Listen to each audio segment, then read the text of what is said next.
তো বন্ধুরা, সকাল সকাল ঘুম থেকে উঠে আমি চলে গেলাম আমাদের মোড়ের সবজির দোকানে। আর সেখানে গিয়ে আমি নিয়ে নিলাম মাংস রান্না করার জন্য যা যা লাগে। তো ফাইনালি নেওয়া হয়ে গেলে আমি চলে আসি বাড়ির দিকে। আর তারপরে ফাইনালি ঘন্টাখানিক অপেক্ষা করার পর আমাদের রান্না বাড়ি কমপ্লিট হয়ে যায়। আর তারপরে দু বন্ধু মিলে বসে পড়ি আমরা এগুলোকে প্যাকিং করতে। আর গাইস, এগুলো কেন প্যাকিং করছি তোমরা তো ভিডিওর থাম্বনেল আর টাইটেল দেখে বুঝে গেছো। সো ফাইনালি গাইস, এখন আমরা হচ্ছে খাবার নিয়ে বাড়ি থেকে বেরিয়ে যাচ্ছি। এই যে, তো চলো যাওয়া যাক। কোথায় কোথায় দিচ্ছি না দিচ্ছি পুরো ভিডিওটা তোমাদেরকে দেখাবো। তো চলো, কতদূর কি হচ্ছে পুরোটা দেখবো, ঠিক আছে? আমি আসি আর সাথে সাথে হচ্ছে মিঠুন বন্ধু, ঠিক আছে? তো চলো যাওয়া যাক। সো হ্যালো এভরিওয়ান, কেমন আছো তোমরা? আশা করি ভালো আছো। তো ফাইনালি অনেকদিন পর ভিডিও নিয়ে আসলাম, মানে হেল্পে। তো প্রায় বহুদিন থেকে করতে যাচ্ছি, কিন্তু তোমরা তো জানো একটা মধ্যবিত্ত ঘরের ছেলে, টাকার তো সবসময় থাকে না।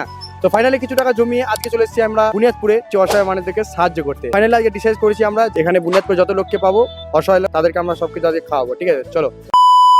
আমি কৃষ্ণ ভাই টাকা দিচ্ছি তো। কৃষ্ণ ভাই টাকা নিবা না? না না, মাংস না এখানে এখানে এখান থেকে মাংস না কেন নিবা না? প্রত্যেকদিন আসবা না? আমাদের ওখানে না বুঝে তো প্রতিদিন আসবা না? আমরা কালকে আবার ওদিকে যাবো গঙ্গারামপুর। ও প্রত্যেকদিন। সো ফাইনালি গাইস, আজকে হচ্ছে আমরা বেরিয়েছি বুনিয়াদপুরে যত অসহায় মানুষ আছে, গঙ্গারামপুরে যত অসহায় মানুষ আছে, প্রত্যেকজনকে খাবার দেওয়ার জন্য। তো আমরা এখন বুনিয়াদপুরে কি বাস স্ট্যান্ডের ভেতরে কিছুটা দিলাম, আর এখন বাইরের দিকে বেরিয়ে যাচ্ছি, দেখা যাক কে পাওয়া যায়। আমি আছি, সাথে আছে মিঠুন, আর সাথে আছে রাজদীপ। তো তোমরা তো চেনোই, তো যে যেখান থেকে দেখছো অবশ্যই ফলো করে দেবা, ঠিক আছে? আর এরপরে নেক্সট কোথাও হলে অবশ্যই আমাদেরকে বলতে পারো, ঠিক আছে? আমরা ওখানেও যাব, ঠিক আছে? তো চলো, পুরো ভিডিওটা স্কিপ না করে দেখতে থাকবো। তো বন্ধুরা, বুনিয়াদপুরের বাস স্ট্যান্ডে দু তিনজনকে দেওয়ার পর যখন আর আমরা কাউকে দেখতে না পাই, তখন আমার বন্ধুদেরকে বলি চল ভাই এখানে হবে না, বাইরে একটু গিয়ে দেখি। আর গাইস, বাস স্ট্যান্ড থেকে বেরিয়েই দেখলাম একটা দাদু, সে একটা কাপড়ের দোকানের সামনে বসেছিল। আর তারপরে তাকে জিজ্ঞাসা করলাম আমরা তার কি হয়েছে। তো সে আমাদেরকে বলল তার শরীর নাকি অনেকটাই খারাপ লাগতেছে। তো তারপর আমি দাদুকে বললাম যে এত রোদের মধ্যে কেন বাড়ি থেকে বেরোচ্ছ? তো তারপর আমি দাদুকে বললাম যে তোমাকে আমি একটা খাবারের প্যাকেট দিচ্ছি, সেটা খেয়ে চুপচাপ বাড়ি চলে যাবে, ঠিক আছে?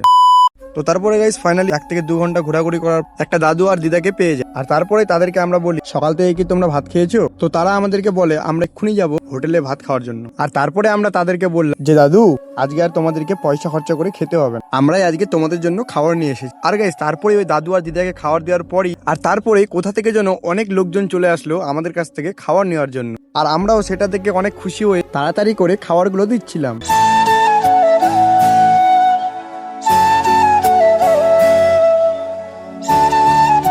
আর গাইস, তারপরে যে দিদাটাকে দেখতে পাচ্ছ, এই দিদাটা আমাদেরকে বলে আমাকে কি 2টো খাবারের প্যাকেট দিতে পারবে? তারপরে আমি বলি হ্যাঁ, কেন দিতে পারবো না, এগুলো খাবার তো তোমাদের জন্যই আন। তো তারপর সেই দিদাটাকে 2টো খাবারের প্যাকেট দিয়ে তারপর বাকিদেরকেও দিতে লেগে যায়। আর হ্যাঁ গাইস, আমি কিন্তু খাবারের প্যাকেট প্রায় 30টার মতো নিয়ে গেছিলাম। আমি ভেবেছিলাম যে এই খাবারগুলোই আমরা দিয়ে শেষ করতে পারবো কিনা, কেননা গাইস আমাদের যেতে যেতে প্রায় 12টা থেকে 1টা বেজে গেছিল। তো তারই জন্য আমি ভেবেছিলাম হয়তো সবাই খেয়ে নিয়েছে। আর গাইস, তারপরে একটা দিদাকে পাই, আর তাকে খাবার নেওয়ার কথা বললে সে আমাদেরকে বলে যে আগে বাড়িতে গিয়ে সে নাকি পুজো করবে, তারপরে খাবার খাবে। তো তারপর আমি দিদাকে বললাম যে দিদা তুমি এটা নিয়ে বাড়িতে যাও, তারপর ভালো করে স্নান টান করে পুজো দিই, তারপরে নয় তুমি খেও। আর গাইস, সবাইকে খাবার দিতে দিতে প্রায় আমাদের কাছে 2টো খাবারের প্যাকেট বেঁচে গেছিল। আর গাইস, তারপরে ফাইনালি 1 থেকে আধা ঘন্টা খোঁজাখুঁজি করার পর আরো 2টো দিদার সাথে দেখা হয়ে যায়। আর গাইস, আমাদের কাছে কিন্তু খাবারের প্যাকেট 2টোই বেঁচে গেছিল। মাংসের প্যাকেট প্রায় 8 থেকে 9 প্যাকেট ছিল। কেননা গাইস, ভাতের সাথে মাংস অনেকে নেয়নি, শুধু ডাল দিয়ে ভাত খেয়েছিল তার। তো তারপর আমি ভাবলাম যে আমাদের কাছে তো আর তো খাবার নেই। তো আমি ভাবলাম তাহলে আর এগুলো ঘুরিয়ে কি নিয়ে যাবো, এই 2টো দিদাকে সবগুলো দিয়ে দিই। তো তারপরে গাইস ফাইনালি সব খাবারগুলো দেওয়া হয়ে গেলে আমি রাস্তার পাশে বসে ভগবানের কাছে একটাই প্রশ্ন করছি যে ভগবান, যতদিন বাঁচবো এই মানুষগুলোর পাশে যেন আমি থাকতে পারি।